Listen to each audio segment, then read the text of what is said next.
Test cricket থেকে অবসর নিলেন বিরাট কোহলি। বিরাট কোহলি মোট 68টি ম্যাচে ভারতকে নেতৃত্ব দিয়েছেন, যার মধ্যে 40টি ম্যাচে তিনি জয় পেয়েছেন। বিরাট কোহলি মোট 123টি টেস্ট ম্যাচ খেলেছেন, যেখানে তিনি 9230 রান করেছেন। তার ব্যাটিং এভারেজ 46.85। তিনি 30টি সেঞ্চুরি করেছেন এবং 31টি হাফ সেঞ্চুরি করেছেন।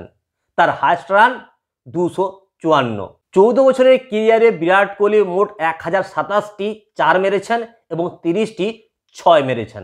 অনেকেই বলছেন বিরাট কোহলি এবং রোহিত শর্মার টেস্ট ক্রিকেট থেকে রিটায়ারমেন্টের পেছনে গৌতম গম্ভীরের হাত রয়েছে।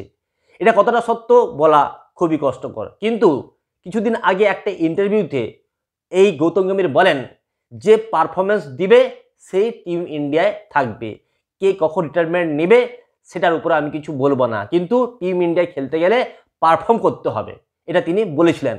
এরপর অনেকে মনে করছেন যে গৌতম গম্ভীর রোহিত শর্মা এবং বিরাট কোহলিকে টেস্ট ক্রিকেট থেকে রিটায়ারমেন্ট নিতে বাধ্য করেছেন।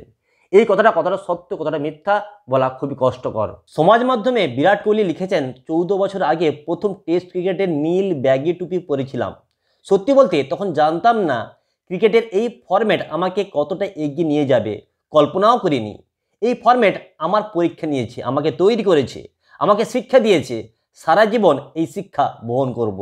তিনি আরও লিখেছেন, সাদা পোশাকে খেলার মধ্যে কিছু ব্যক্তিগত গভীর বিষয় থাকে।